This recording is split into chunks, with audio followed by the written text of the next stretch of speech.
Yo, what's going on, Knicks Nation? It's your boy comes you guys a brand new video. Before we get into the video, hit that sub button, like the video, and comment down below your thoughts on this video. Now, without further ado, let's get into the video. So today we're talking about the biggest X factor for the New York Knicks going into the 2021-2022 season. Now, you guys are probably wondering, X factor. There's a lot of players that could be X factors. What do you consider an X factor?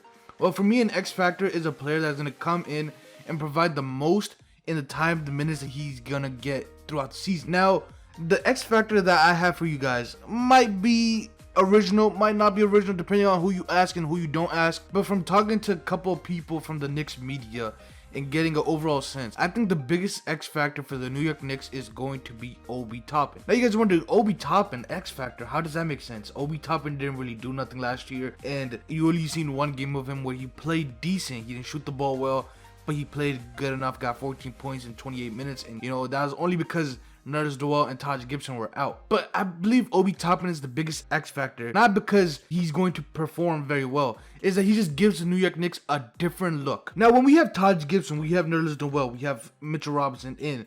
There's 4 players on the team that can shoot the ball, excluding Taj, Noel, and Mitch. Well, Taj can shoot somewhat, but he's the third string center. It's Nerlens Noel and Mitchell Robinson. Mitchell Robinson is probably going to start for the most season, and Noel is going to be off the bench.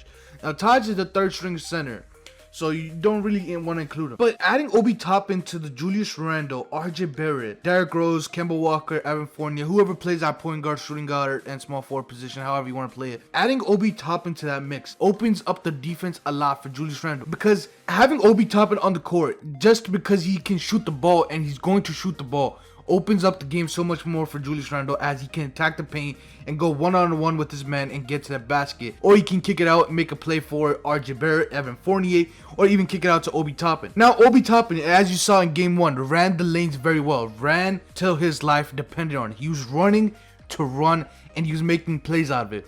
And if we're getting that Obi Toppin, we're getting the confident Obi Toppin, the Obi Toppin that's looking to make plays, that is looking to be aggressive. Because last year we didn't get that Obi Toppin. We got the timid, the 16-year-old Obi Toppin that didn't get no offers, that didn't get no college offers, no high school offers, none of that. We got that Obi Toppin last year. This year we're getting college Obi Toppin. We're getting the Obi Toppin that was the Naismith Player of the Year when he was in college. We're getting that Obi Toppin this year because we've seen the work that Obi Toppin has put. We've seen it in preseason. We've seen it in summer league, training camp. We've seen Obi Toppin, and we've seen the improvements he has made. His jump shot looks much smoother. His reps on his jump shot look smoother. His playmaking, he is starting to put the ball on the floor more, and we didn't see that last year. We saw Obi Toppin looking like a deer in headlights, where he would get the ball. He's looking to pass the ball up as soon as possible. Wasn't looking to be aggressive. Wasn't looking to take his shots. Wasn't looking to play for the team. He was looking to pass the ball and not make mistakes. That's not the Obi Toppin we're going to see this year. Because when Obi Toppin is confident, that opens up the game so much more for everybody else. We saw in the playoffs when Obi Toppin was confident and he was letting it go, that we almost came back in the playoffs against Atlanta Hawks in one game. Now, I'm not going to say that we won or anything, or he helped come back. That's not what I'm saying. Obi Toppin, when he was on the court and was productive and was playing very well, it brought us closer to winning games. We saw in the first game of the season, when Obi Toppin was on the floor with Julius Randle, he was making plays. He was running the lanes. He was playing the pick and roll with Derrick Rose and Kemba Walker, and he was making plays. Passed the ball, got wide open looks.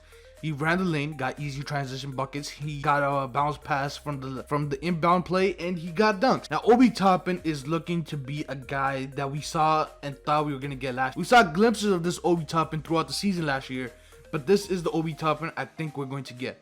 And let's just say, for overall, just putting out my predictions for what I want to see from Obi Toppin, is that he's going to play 20 to 25 minutes a game. Going to play some of the time with Julius Randle and some of the time as a bench player, as he is the bench player. So, going to get 25 to 20 minutes from Obi Toppin. And in those 25 to 20 minutes, I want to see Obi Toppin be aggressive and shoot up to at least 10, 12 points. Obi Toppin can get minimum 10 points a game on pretty good efficiency, can make plays, and isn't looking scared. Obi Toppin is the biggest X factor, because we know Obi Toppin, with the ability to run the court and his ability to shoot the ball, sometimes he can go off any night. And if you give him the space and he's confident, he is going to shoot it. He's not scared this year to shoot the ball. We saw in game 1, he shot three pointers and he missed all of them, but he kept shooting one after another. So if this is the Obi Toppin I'm going to get, he is the biggest X factor. Now you may say Mitchell Robinson, that's also a thing, but he's going to be a starting center, so you're going to see him throughout the season. Obi Toppin, the only reason his role has changed and Tom Thibodeau is enjoying what he's seeing is that because of injuries and confidence that Obi Toppin has built throughout the season. Tom Thibodeau has seen Obi Toppin work out throughout the entire season. From the end of the playoffs to the start of the season, Obi Toppin only missed a couple of days and was back to working and getting better and practicing his game with Immanuel Quickley. But yeah, guys, let me know who you guys think your X Factor is, and do you guys agree with Obi Toppin as my X Factor? And I'll catch you guys in the next one. Peace out, YouTube.